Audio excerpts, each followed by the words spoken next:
Amado de Deus, quero compartilhar com você algo muito saudável, abençoador. Você lembra do pastor Giuseppe Fiano e da pastora Daniele Fiano, um casal que já está há alguns anos lá na Itália, em Roma, e todos nós sabemos pelo noticiário como que está a Itália. É o país que tem mais sofrido com morte dos idosos e tem sido mais atingido. No sábado passado, eu estava com o pastor Giuseppe, usando o aplicativo Zoom, e nós ministramos por volta das 3 da tarde, mas lá já era 7 da noite, nós ministramos uma palavra para a igreja em que ele pastoreia lá em Roma, ele junto com a pastora Daniele. Então, aproveitando que nós ministramos, e foi muito gostoso, ficamos 40 minutos falando de que Deus estaria na casa de cada italiano, de cada membro da igreja confiado ao pastor Giuseppe e pastora Daniele.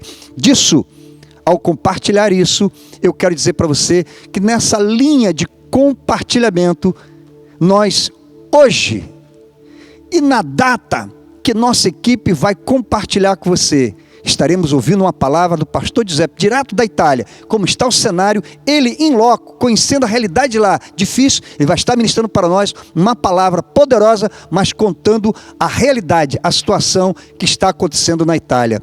Direto da Itália, para o Brasil, para o Rio, para Belford Roxo, para Pibabe.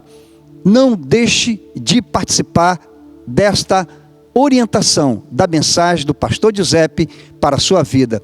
Participe, compartilhe, se inscreva e viva o melhor de Deus neste canal, o canal do Ministério da Aliança com Deus, TV Pibabe, site, Instagram, WhatsApp, e certamente Deus vai te usar. Até daqui a pouquinho, juntinho com o pastor Giuseppe. Não deixe de participar e ver esse vídeo. Um beijo grande, Deus muito te abençoe. Graça e paz, amados da Pibabe, aqui é o pastor Giuseppe, direto de Roma, da Itália. Quero enviar uma saudação daqui da Itália para a amada igreja. Ontem tivemos uma reunião abençoada online com o pastor Flaudísio, a pastora Cristina. Aquilo que não conseguimos fazer trazendo eles para cá, conseguimos fazer através da tecnologia. Tivemos um tempo abençoado e agora, a pedido do pastor, está gravando uma saudação daqui. Nós estamos, como devem saber, numa pandemia global e aqui a Itália tem sido atingida de forma muito forte por isso, com milhares e milhares de pessoas falecidas, cuja morte foi justificada por esse vírus. E estamos confinados em casa e, enfim, sofrendo um pouco com isso, mas confiando em Deus, sem nenhum medo, porque Deus não nos deu um espírito de medo, mas estamos confiantes na proteção do Senhor. E queria trazer uma palavra rapidamente para nós podermos entender um pouco os tempos que estamos vivendo, aquilo que o Senhor tem colocado em nossos corações aqui. Em Apocalipse, capítulo 4, diz a palavra de Deus: depois destes acontecimentos, observei uma porta no céu, e a primeira voz que eu ouvira, voz como de trombeta, falando comigo, chamou-me: sobe até aqui, eu te revelarei os eventos que devem ocorrer depois destes.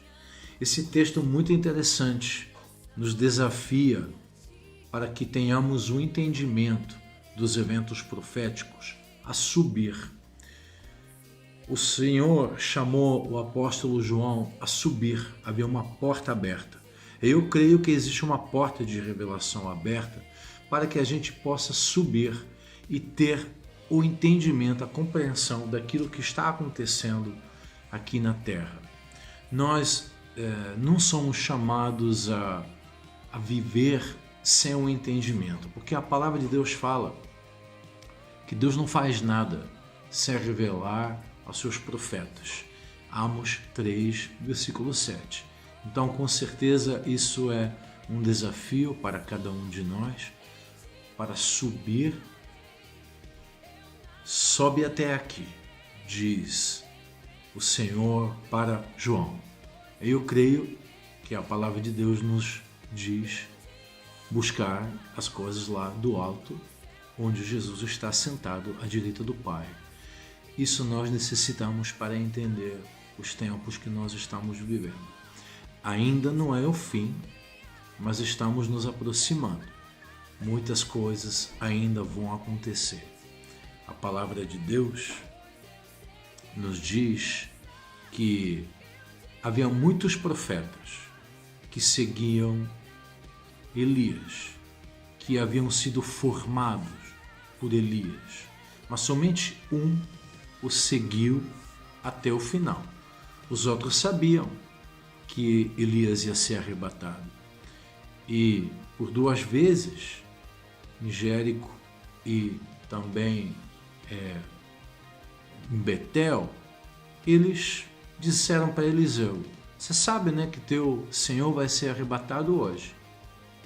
Então eles sabiam do que ia acontecer, mas estavam desconectados daquilo que o Senhor queria fazer. Então, escatologia não é só uma coisa para satisfazer nossa curiosidade, mas para nos levar a seguir mais de perto o Senhor em vista desse arrebatamento que sabemos que em breve irá acontecer. Então, o que nós vemos aqui na palavra do Senhor é que nos capítulos anteriores o Senhor havia tratado com a sua igreja. E eu creio que isso é um tempo que Deus está tratando com a sua igreja.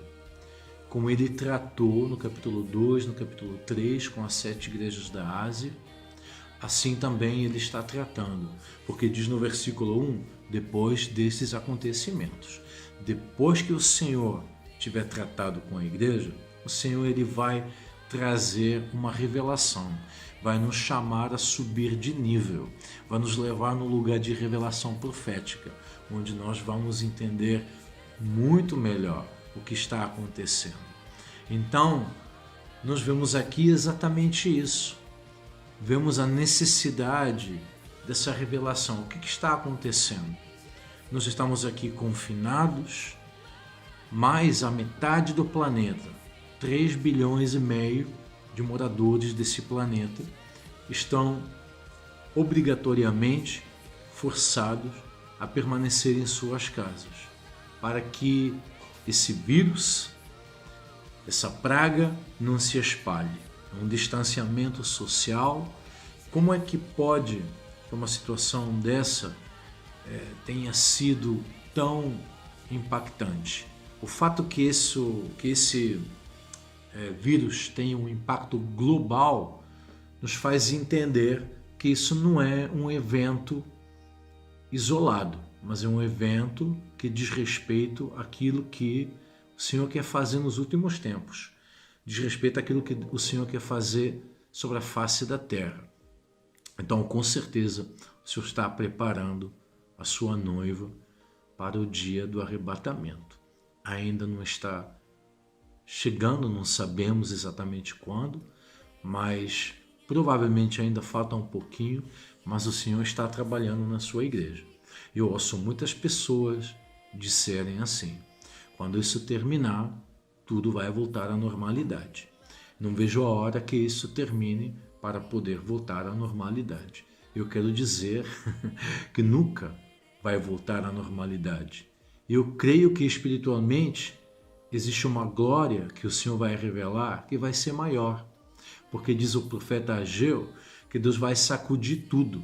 E tudo que tem que cair vai cair. Mas a glória vai permanecer. E a glória também, de acordo com aquilo que Ageu fala, vai ser maior, porque nós estamos indo de glória em glória. Então, numa perspectiva espiritual, nós estamos numa expectativa de um grande mover de Deus sobre a face da terra. Porque até em Atos, capítulo 3, versículo de 19 a 21, eu vou ler aqui, para não errar na tradução do texto, mas Atos, capítulo 3, do versículo 19 até o 21, a palavra do Senhor diz assim: arrependei-vos, portanto, e convertei-vos, para que assim sejam apagados os vossos pecados, de modo que da presença do Senhor venha um tempo de refrigério, e ele envie o Cristo que já vos foi previamente designado, Jesus. É necessário que Jesus permaneça no céu até que chegue o tempo em que Deus restaurará todas as coisas, conforme já decretou há muito tempo por intermédio dos seus santos profetas. A palavra de Deus nos mostra que Jesus está no céu. Ele vai permanecer acolhido no céu, à direita do Pai, mas que antes do retorno dele, conforme esse texto, o desejo de Deus é de enviar tempos de refrigério, que eu entendo que seja um tempo de avivamento, de uma grande colheita, de um grande mover de Deus sobre a face da terra, mas é um tempo também onde o Senhor vai trabalhar no coração da igreja. Toda essa estrutura do mundo, ela está caindo por terra. Todo que diz respeito entretenimento, tudo que diz respeito lazer, tudo que diz respeito distrações, o Senhor está fazendo com que a gente se distancie, que a gente perca o prazer pelas coisas desse mundo, porque nós servimos um Senhor que é ciumento. Então, o nosso Deus quer o coração da sua noiva totalmente apaixonado por Ele, e Deus está fazendo isso. Está fazendo porque nós vamos chegar num dia, eu vou retornar lá no Apocalipse, onde eu mencionei inicialmente, no capítulo 4 foi minha introdução, mas eu agora vou lá no finalzinho, no capítulo 22, no versículo 17, onde fala: o Espírito e a noiva proclamam, vem. E todo aquele que ouvir, responda, vem. Quem sentir sede, venha, e todos quanto desejarem, venham e recebam da graça da água da vida. O que o Senhor está fazendo? Eu creio que o Senhor está levando a sua noiva a se desapegar totalmente de todas as outras coisas. O Senhor está fazendo com que a noiva dele se desapegue, e vai chegar um ponto onde o Espírito e a noiva vão estar dizendo a mesma coisa. Há muitas pessoas que fazem parte do corpo de Cristo, que frequentam a igreja do Senhor, que não estão muito ligadas com aquilo que diz respeito à volta do Senhor. Desejam que as coisas aqui na terra permaneçam, continuem do jeito que elas estão. Mas vai chegar um ponto em que, através de tanta crise, conflito e situações que estão ocorrendo na terra e que vão ainda acontecer, em que o coração da noiva vai entender que aqui no mundo não há nada que possa ser lhe oferecido que seja melhor do que Deus oferece. E a noiva vai se alinhar àquilo que o Espírito está dizendo e vai dizer: Senhor Jesus, vem, porque aqui na terra não vale mais a pena viver. É muita dor, é muito sofrimento, é muita praga, é muita coisa que está acontecendo, porque esse mundo jaz no maligno. Então, Senhor Jesus, vem, conforme o Espírito Santo está falando, vem, Espírito Santo, vem, Jesus, retorna. Assim como o Espírito fala, nós também iremos falar com mais paixão, com mais desejo ardendo em nosso coração, porque o mundo nessa situação se encontra, porque ele jaz no maligno. Mas nós entendemos, sempre pelo livro do Apocalipse, quero compartilhar com os irmãos um pensamento muito interessante, porque no capítulo 6 do Apocalipse, quando fala dos 7 selos, o apóstolo João chorava, porque não havia ninguém que fosse encontrado digno de abrir os selos. E João, chorando, um dos anciões falou para ele: não chore, porque existe alguém que é digno de retirar os selos, alguém que é livre, que é digno de abrir esses selos, de abrir esse pergaminho e de desenrolar todos os acontecimentos. Por quê? Porque o Senhor tem pressa. O Senhor tem pressa de conduzir a humanidade na redenção final, na libertação total. E João chorava porque ele sabia que as coisas não poderiam permanecer dessa forma. Era necessário que Jesus, o único digno, removesse aquele selo para que a história prosseguisse rumo a tudo aquilo de bom que foi profetizado. A redenção do seu povo, o início de novos céus e nova terra, enfim, tudo aquilo que nós entendemos que é bênção para a humanidade. Mas no capítulo 6, quando o Cordeiro abriu o primeiro dos 7 selos, o que aparece é um cavaleiro branco, é um cavalo branco com um cavaleiro. Isso é muito interessante, porque diz a palavra que lhe foi outorgada uma coroa, no latino corona, no grego Stephanos. Enfim, é muito interessante. Alguns têm entendido que esse cavaleiro seria o Senhor Jesus, por causa do branco. Mas nós não imaginamos o Senhor Jesus vindo acompanhado com outros cavaleiros tão terríveis. Nós imaginamos o Senhor Jesus retornando acompanhado do exército celestial. Então, precisamos entender que esse branco não é bem o branco do qual Apocalipse 19 nos fala. Na realidade, nós sabemos muito bem que esse vírus vem da China. E é muito interessante que no Oriente, na China principalmente, o branco é a cor do luto. O branco é a cor da morte.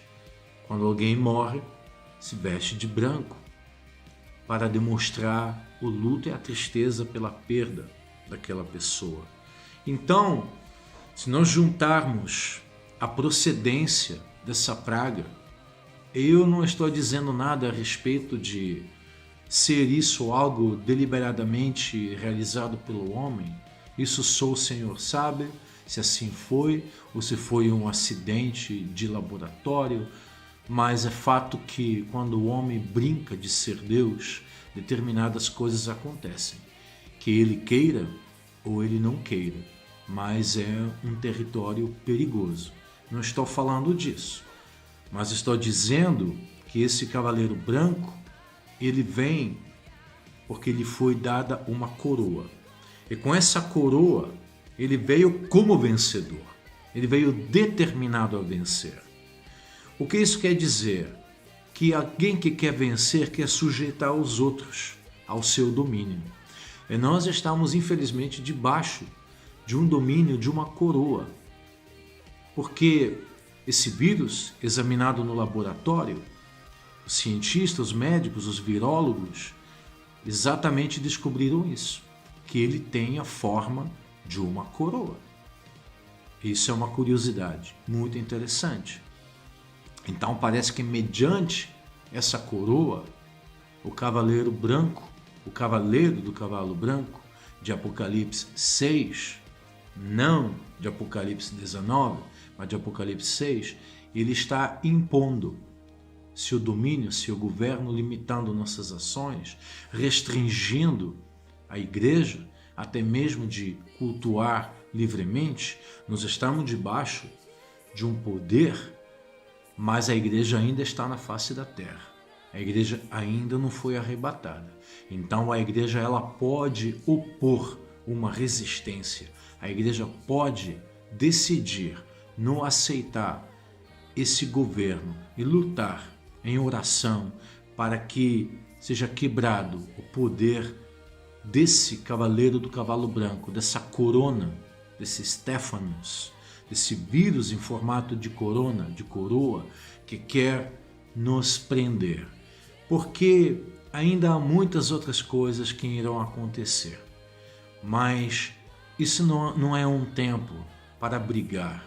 Isso não é um tempo para a igreja do Senhor se dividir sobre qual deve ser a reação a isso.